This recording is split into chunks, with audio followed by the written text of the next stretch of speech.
बिस्मिल्लाहिर्रहमानिर्रहीम अस्सलामु अलैकुम। कॉर्पोरेट गवर्नेंस में आज हम की प्लेयर्स को डिस्कस करेंगे और स्टेक होल्डर्स को शेयर होल्डर्स को डिस्कस करेंगे। आल्दो कि हमने पिछले लेक्चर्स में कॉर्पोरेट गवर्नेंस से रिलेटेड कंपनी का रोल, कंपनीज के टाइप्स और इस तरह के सारे फैक्टर्स हमने डिस्कस किए हैं। आज हम डिटेल में इंशाल्लाह की प्लेयर्स को डिस्कस करेंगे और फिर types of classification of stake holders को डिस्कस करेंगे, कारपोरेट, फिर गवर्नेंस और फिर कारपोरेट गवर्नेंस को इंशाल्लाह हम डिटेल में डिस्कस करेंगे। तो लेट्स स्टार्ट विद की players in a company. Company में जो सबसे मेन की प्लेयर्स होते हैं वो अगर अपना रोल प्ले करें तो उनमें सबसे पहले शेयर होल्डर आता है। इनके पास वोटिंग पावर होती है।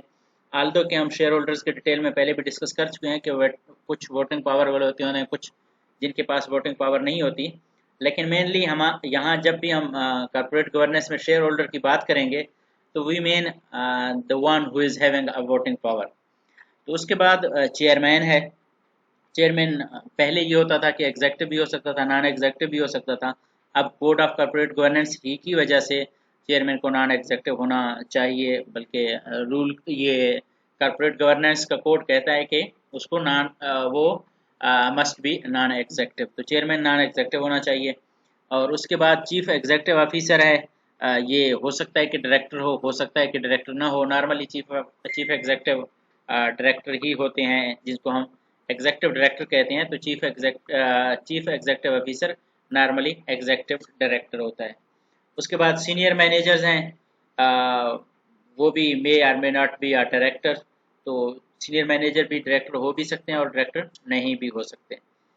उसके बाद की प्लेयर्स के बाद की प्लेयर्स की फर्दर डिटेल में अगर जाएं तो स्टेक होल्डर्स बेसिकली सारे एक तरह से आपके प्लेयर्स होते हैं। कुछ की प्लेयर होते हैं, कुछ इतने की प्लेयर्स नहीं होते।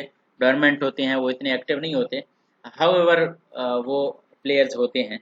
तो स्टेक होल्डर्स में सबसे पहले ओनर्स हैं, फिर लैंडर्स हैं, फिर एम्प्लॉयज़ हैं, फिर बिजनेस एसोसिएट्स हैं। सप्लाई बिजनेस एसोसिएट्स में सप्लायर और कस्टमर ही आते हैं। और फिर सोसाइटी में गवर्नमेंट भी इंक्लूड है। तो let's discuss all these stake holders individually.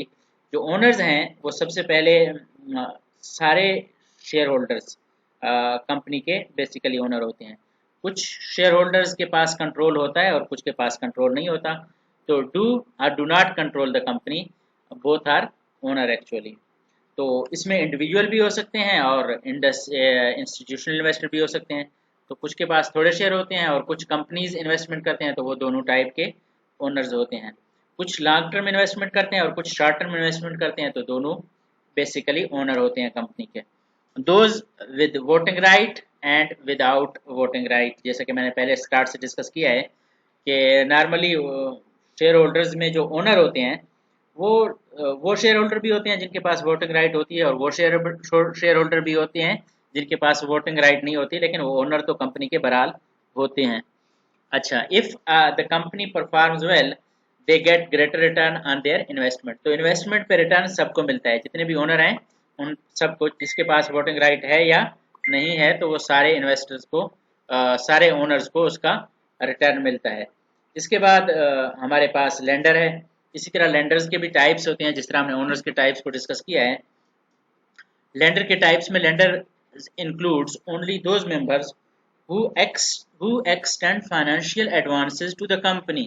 मतलब जो आपको फाइनेंशियल सपोर्ट प्रोवाइड करते हैं, जो पैसा प्रोवाइड करते हैं, वो आपके लेंडर्स होते हैं, न कि वो जो आपको सर्विस रेंडर करते हैं एज ए क्रेडिट या गुड्स प्रोवाइड करते हैं, आपको सप्लाई करते हैं। तो वो ट्रेड क्रेडिट और वो चीज़ें होती हैं, उनको हम लेंडर्स नहीं कहते। लेंडर्स सिर्फ वही हैं जो कि हमें एक्सटेंड करते हैं फाइनेंशियल एडवांसेस को, मतलब फाइनेंशियल सर्विसेज प्रोवाइड करते हैं, पैसे देते हैं, वो हमारे लेंडर्स कहलाते हैं। They may be formal financial institution और इंडिविजुअल। वो हो सकता है कि फाइनेंशियल इंस्टीट्यूशंस हों, बैंक हो, या इस तरह के इदारे हों, या इंडिविजुअल हों। इंडिविजुअल्स भी कई मौक़ों पे आपको पैसे प्रोवाइड, लैंडिंग आपको करते हैं, मनी आपको प्रोवाइड करते हैं, फाइनेंसिंग आपको प्रोवाइड करते हैं। Their interest in the company is also obvious. ज़ाहिर बात है, जब वो लैंड कर रहे हैं तो वो उनका कंपनी में इंटरेस्ट होता है, वो कंपनी के स्टेक होल्डर्स होते हैं, इसीलिए वो उनका इंटरेस्ट ऑब्वियस है, यकीनी तौर पर वो अपना हिस्सा और शेयर कंपनी में चाहेंगे। उसके बाद एम्प्लॉयज़ है। ये includes executive director, senior managers and all those who are on the payroll of the company. तो जितने भी लोग हैं जो कंपनी जिनको सैलरी पे करती है वो कंपनी के एम्प्लॉइज होते हैं, वो चाहे एग्जीक्यूटिव डायरेक्टर हो, चाहे सीनियर मैनेजर हो, चाहे किसी भी लेवल के एम्प्लॉय हों। If the company continue to perform well the employees enjoy job security and career progression. तो इनकी भी कामयाबी, एम्प्लॉयज़ की कामयाबी कंपनी की कामयाबी में है। अगर कंपनी वेल अर्न कर रही है और कंपनी प्रोग्रेस कर रही है तो एम्प्लॉयज़ की जॉब सिक्योरिटी होगी और वो करियर में प्रोग्रेस करेंगे। तो उसके बाद बिजनेस एसोसिएट्स हैं।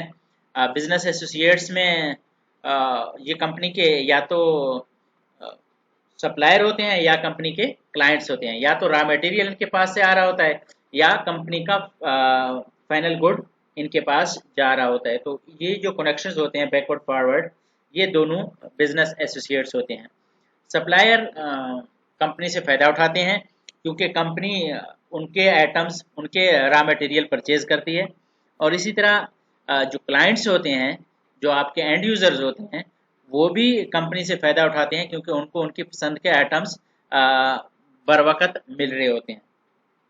तो जब कंपनी सही परफॉर्म कर रही होती है तो क्लाइंट्स का भी फ़ायदा होता है और उसके बाद सप्लायर, दोनों का फ़ायदा होता है। कंपनी की परफॉर्मेंस अच्छी रहेगी, कंपनी प्रॉफिटेबल रहेगी तो कंपनी रॉ मटेरियल भी यूज़ करेगी, सप्लायर से चीज़ें भी मंगवाती रहेगी और कंपनी क्लाइंट्स को अपने आइटम्स भी बेचती रहेगी। तो इस तरह से दोनों सप्लायर और क्लाइंट दोनों का इंटरेस्ट कंपनी के प्रोग्रेशन में है, कंपनी के प्रॉफिटेबल होने में है।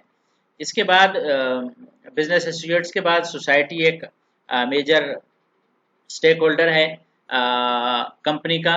इसमें पब्लिक एट लार्ज और गवर्नमेंट दोनों इन्वॉल्व होते हैं, दोनों इंक्लूड होते हैं। तो किसी भी कंपनी के स्टेक होल्डर्स में जनरल पब्लिक भी होती है और गवर्नमेंट भी होती है। ये कंपनी के स्टेक होल्डर्स हैं, जब किसी भी तरह कंपनी से कनेक्टेड होते हैं। जाहिर बात है कंपनी के एक्शंस और रिएक्शन से ये इफेक्ट हो रहे होते हैं।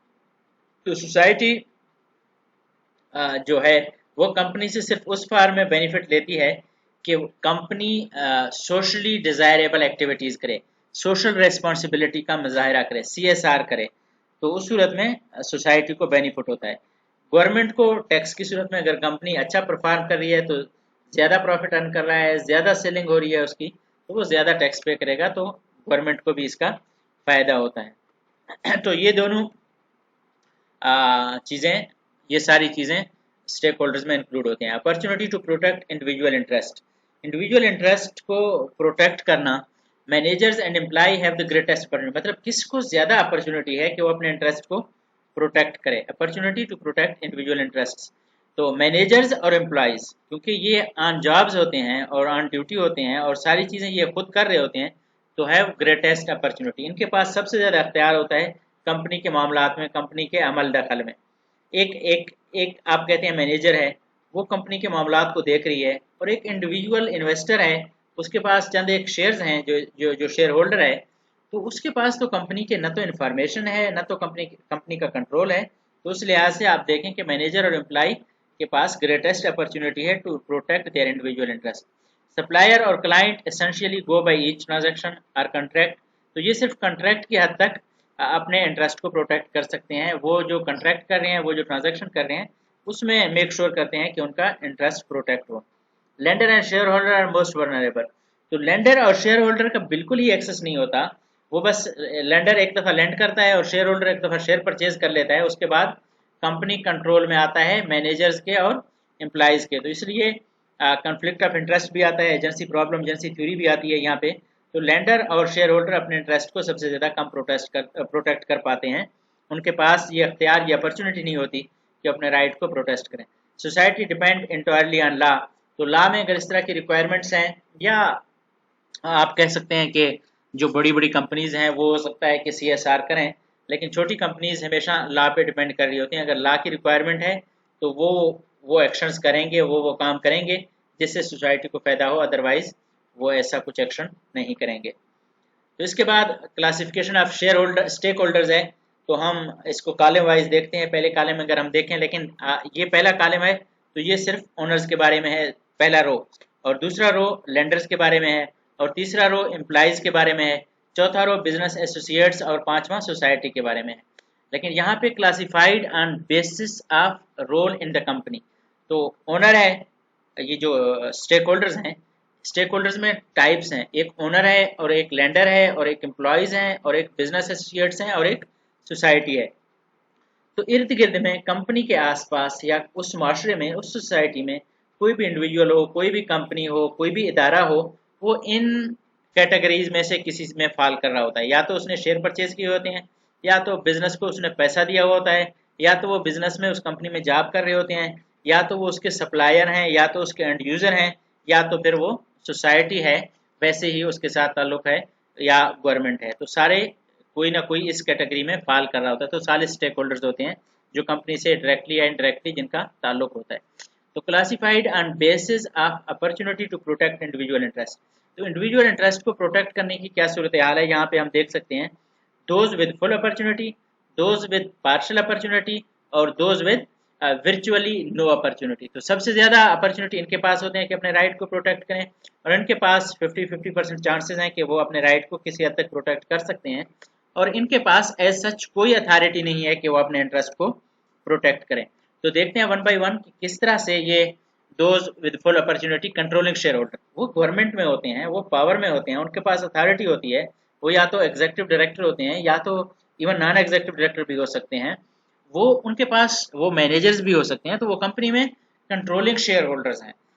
प्रेफरेबली उनको नॉन एग्जीक्यूटिव नहीं होना चाहिए, इंडिपेंडेंट नहीं होना चाहिए, लेकिन डेवलपिंग कंट्रीज में ये प्रॉब्लम्स हम पिछले लेक्चर में भी डिस्कस कर चुके हैं कि even they are controlling share holders, still they are working as an independent director और नॉन एग्जीक्यूटिव डायरेक्टर। तो ये प्रॉब्लम बरकरार रहती है, लेकिन एथिकली उनको नॉन एग्जीक्यूटिव डायरेक्टर या इंडिपेंडेंट डायरेक्टर नहीं होना चाहिए। बहरहाल वो मैनेजर भी हो सकते हैं, एग्जीक्यूटिव डायरेक्टर भी हो सकते हैं, सीनियर पोस्ट पे सीईओ भी हो सकते हैं, चेयरपर्सन भी हो सकता है, बन जाएं।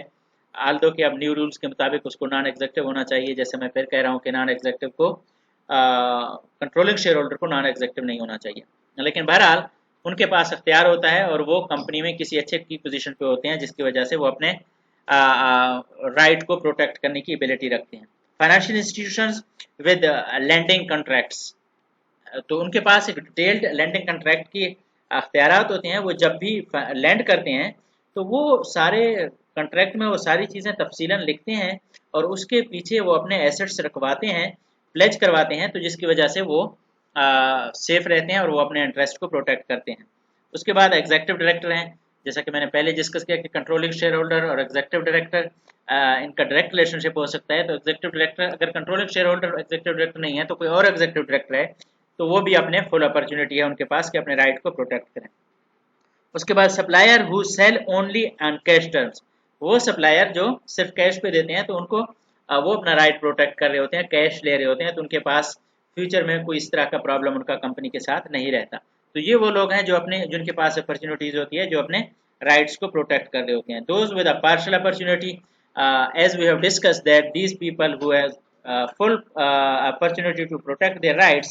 However, these few people have no full opportunity, but still they can partially protect their rights, such as in category of owners you can say institutional investor with board representative। तो इनके board representative होता है, ये powerful तो नहीं होते इतने, लेकिन इंडिपेंडेंट या नॉन एग्जीक्यूटिव डायरेक्टर, उनका नॉन एग्जीक्यूटिव डायरेक्टर जिसको हमने रिप्रेजेंटेटिव नॉन एग्जीक्यूटिव डायरेक्टर कहा है, तो वो रिप्रेजेंटेटिव नॉन एग्जीक्यूटिव डायरेक्टर होते हैं जो कंपनी के या इंस्टीट्यूट के बिहाफ पे बोर्ड के मीटिंग्स में पार्टिसिपेट करते हैं और कोशिश करते हैं कि कंपनी का नुकसान ना हो और कंपनी के राइट को प्रॉपरली या इंस्टीट्यूशनल इन्वेस्टर के राइट को प्रॉपरली प्रोटेक्ट किया जाए।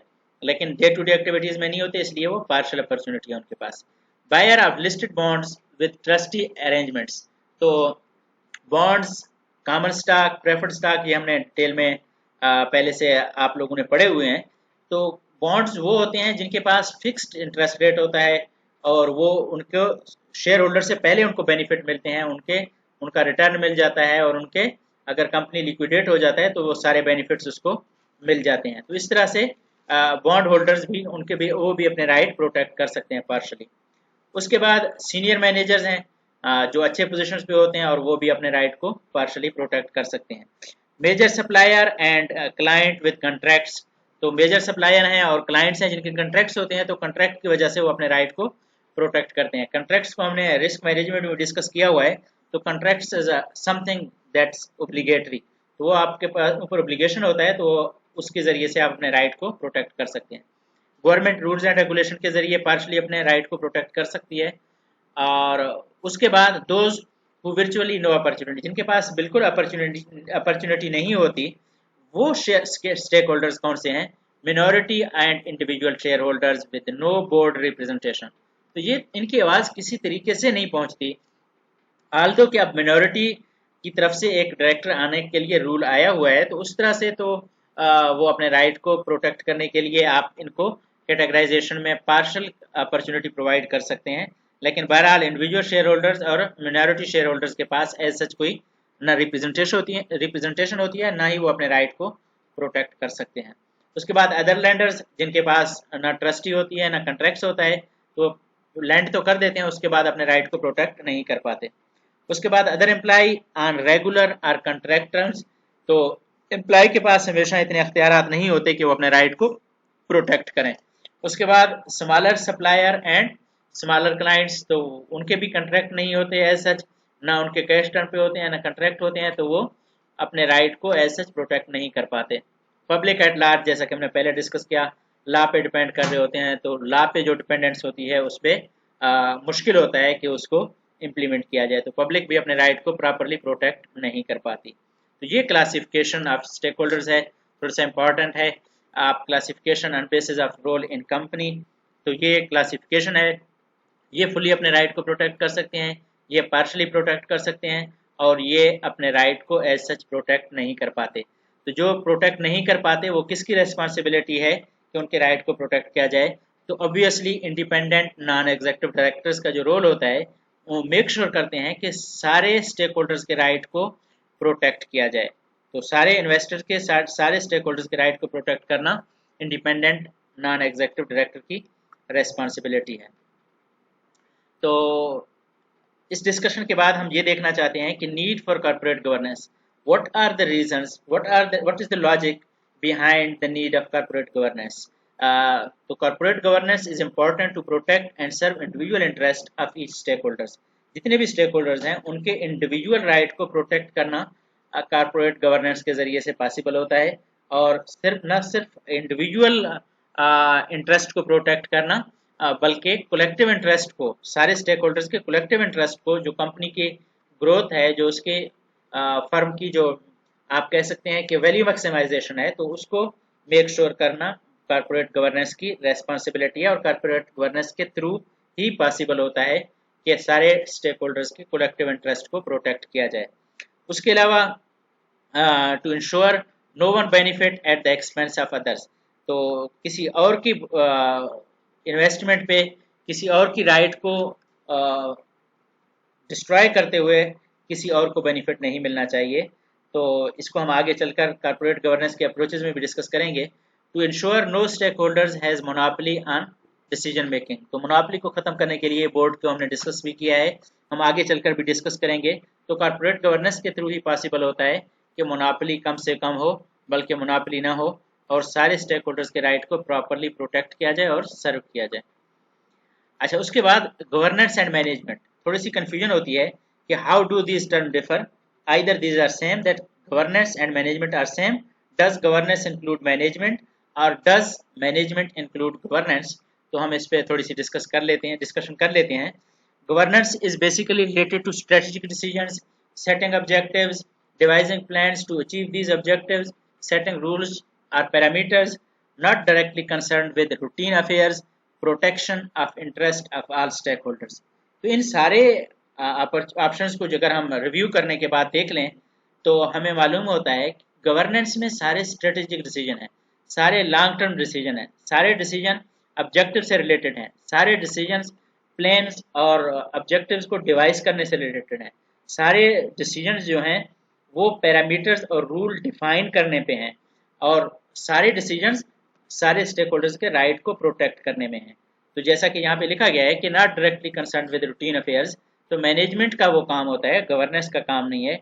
गवर्नेंस बेसिकली लॉन्ग टर्म और स्ट्रेटेजिक डिसीजंस लेती है, ऑब्जेक्टिव सेट करती है, प्लान सेट करती है, और पैरामीटर और रूल बनाती है। तो उनके ज़रिए से मैनेजमेंट का काम होता है कि वो इनको अप्लाई करके डे टू डे एक्टिविटीज़ को परफॉर्म करें। तो governance is basically related to strategic setting objective, devising plan and achieving those objectives, setting rules और पैरामीटर्स और इस तरह की चीज़ों पे बेस कर रही होती है। जबकि मैनेजमेंट है करंट एंड ऑपरेशनल अफेयर। तो बेसिकली ये डे टू डे एक्टिविटीज़ में डायरेक्टली इन्वॉल्व होती है मैनेजमेंट।